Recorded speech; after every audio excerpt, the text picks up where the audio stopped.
महाबलियों का सबसे बड़ा दुर्भाग्य होता है कि उनकी दुर्बलता सबको ज्ञात होती है। मैं जानता हूं आप जरासंध हैं। जरा ने आपके शरीर की संधि की है, इसलिए आपको मारा नहीं जा सकता, बस चीरा जा सकता है।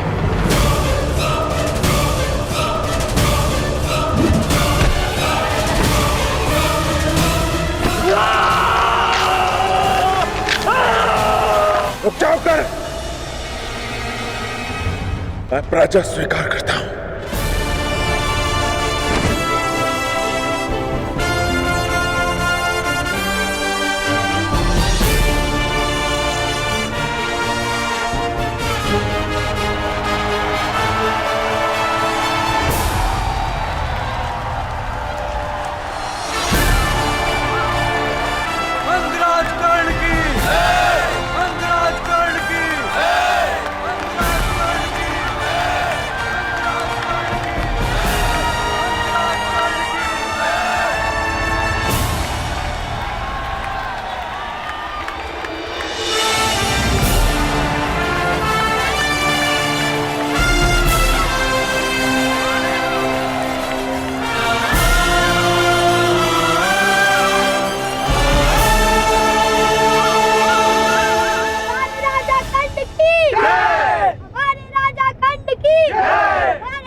कर रही हो?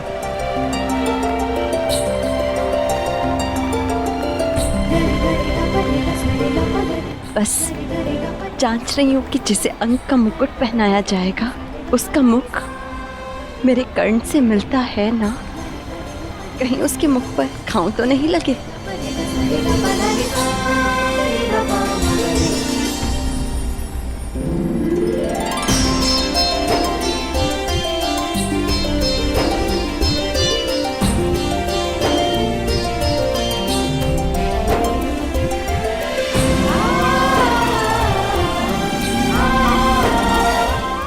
दिवस कर्ण, 21 दिवस तक तुम युद्ध करते रहे, क्या ये अधिक नहीं था? अपने चारों ओर देखो रुशाली, अंगवासियों के मुख पर कितनी प्रसन्नता है आज। इस प्रसन्नता के लिए मैं 21 दिन तो क्या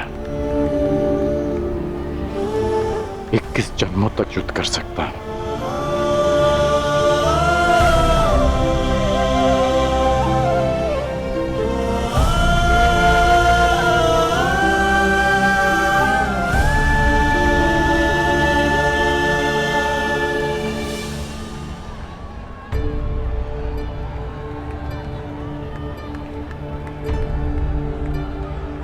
तुमने अच्छा प्रदर्शन किया कर्ण, क्योंकि मुझे अच्छा प्रशिक्षण मिला।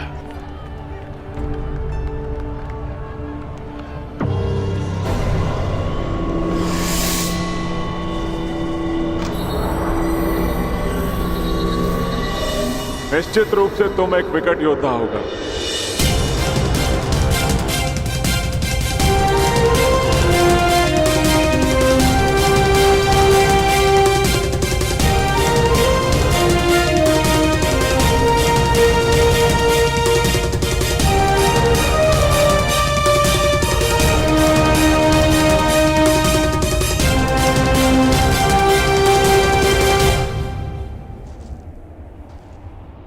अपने जीवन में तुम जैसे शूरवीर और हठी योद्धा से मेरा आज तक सामना नहीं हुआ, और तुम जैसे योद्धा के हाथों पराजित होना अपमान का नहीं अपितु गर्व का विषय है।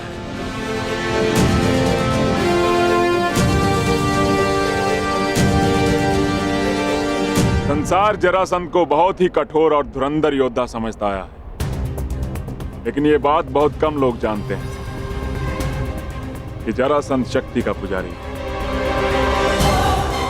और आज तुमने अंग की आत्मनिर्बलता ही नहीं अपितु जरासंध का सम्मान भी पा लिया है। अंगराज, मगध की मित्रता स्वीकार करो, और इस मित्रता के चिन्ह स्वरूप मैं तुम्हें मगध की मालिनी नगरी भेंट करता हूं।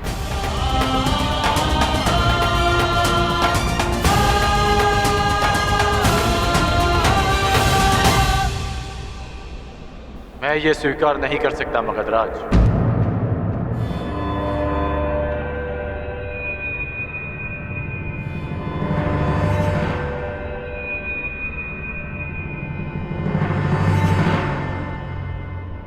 मैं अंग का शासक हूं। जब तक अंग को सम्मान नहीं मिल जाता, मैं आपका सम्मान स्वीकार नहीं कर सकता। गंगापुत्र भीष्म, ये दुर्लभ रत्न कहां से प्राप्त हुआ? क्या आपके तुनीर में ऐसे और भी अस्त्र हैं?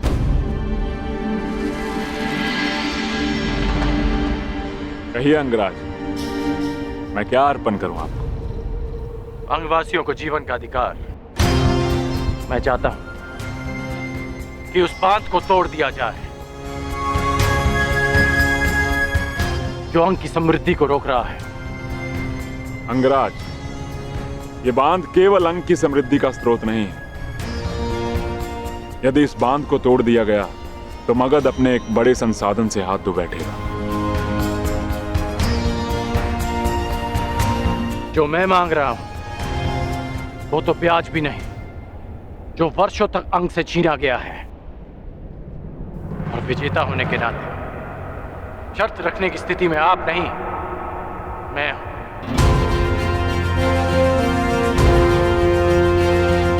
धनुर्विद्या के साथ साथ कूटनीति में भी कुशल हो तुम अंगराज। ठीक है,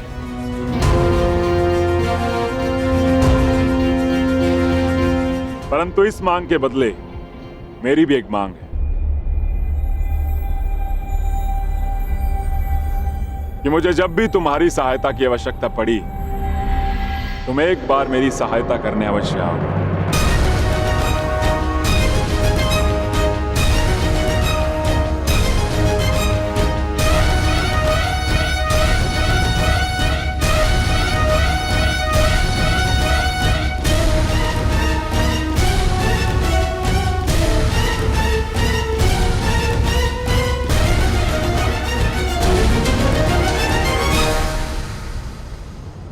मुझे स्वीकार है।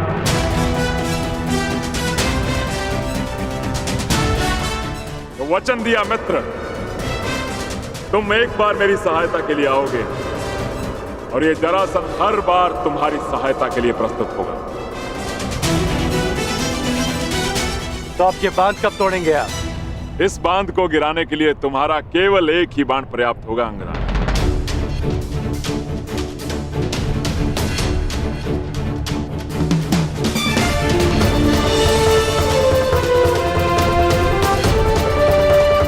अंगवासियों, मगध नरेश का कहना है कि मेरा एक बांध उस बांध को तोड़ने के लिए पर्याप्त है,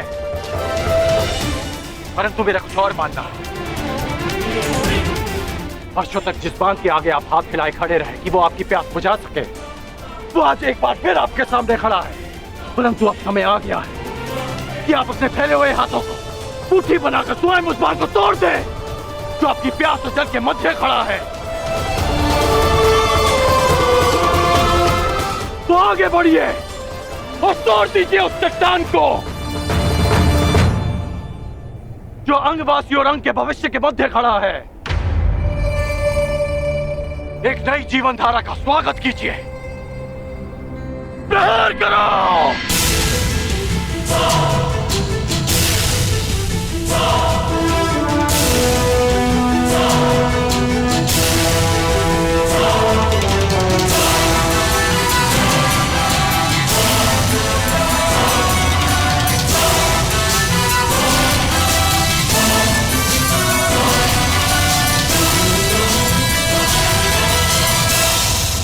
मैंने अपना अनुज और आपने अपना पुत्र खोया,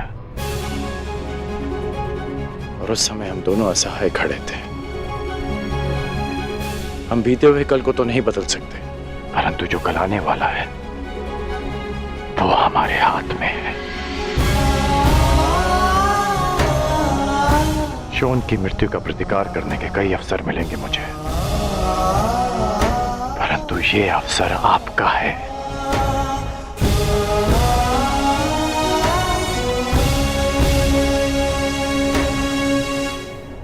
आगे बढ़िए।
हस्तिनापुर अपने युवराज का स्वागत करता है युधिष्ठिर।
तुम्हें ये करना होगा दुशासन। नहीं भ्राताश्री, ये मुझसे नहीं होगा। ये मेरा आदेश है, प्रहार करो मुझ पर।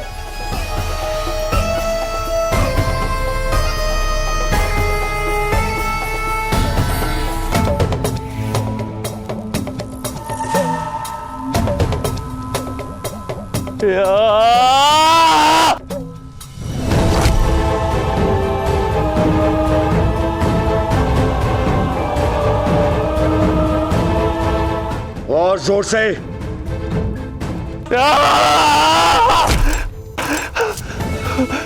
यहां नहीं, यहां मारो मेरे मुख पे।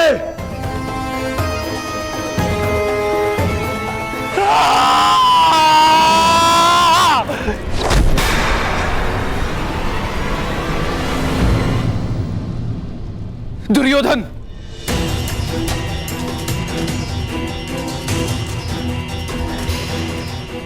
ये क्या कर रहे हो पुत्र?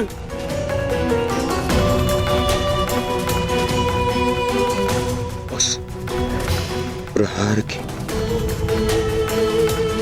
पीड़ा को न्यून करने का प्रयास कर रहा हूं जो आपने मुझ पर किया है। शासन, मारो मुझे।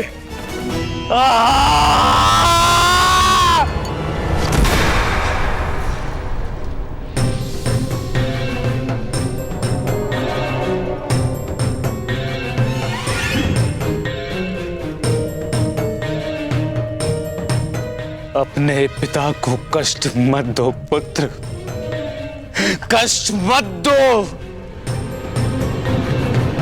मैं तुम्हारी पीड़ा सह नहीं सकता। बोलो पुत्र, क्या चाहिए तुम्हें? क्या चाहिए? क्या चाहिए मुझे? मुझे जो चाहिए था वो तो आपने उस युधिष्ठिर को दे दिया पिताश्री, उस युधिष्ठिर को।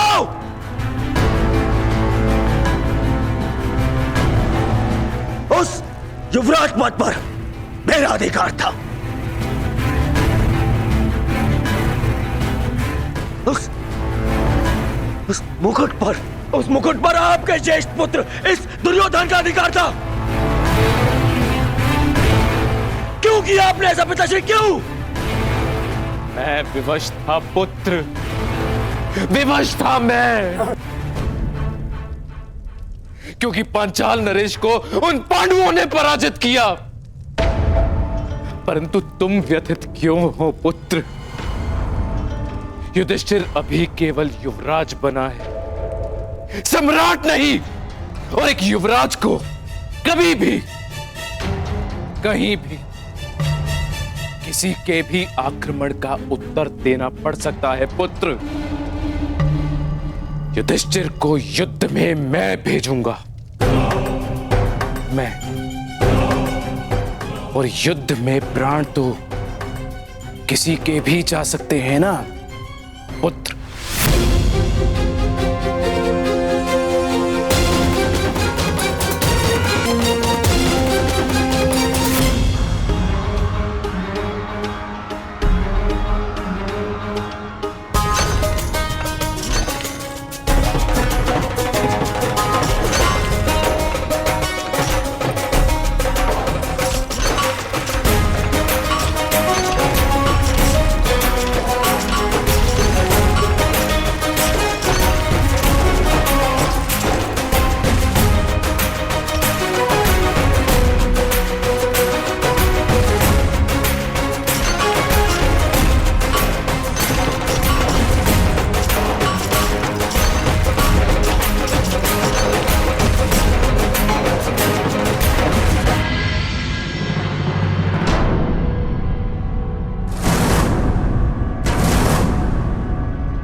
कर्ण, मैं स्वीकार करता हूं तुम्हारी योग्यता परखने में मैं असफल रहा, परंतु तुम अपनी परीक्षा में सफल हुए। तुमने अंग में परिवर्तन प्रारंभ कर दिया। तुमने सिद्ध कर दिया कि तुम राजा बनने योग्य हो। तुमने अपना वचन पूरा किया, अब मेरी बारी तुम्हारे वास्तविक राज अभिषेक की।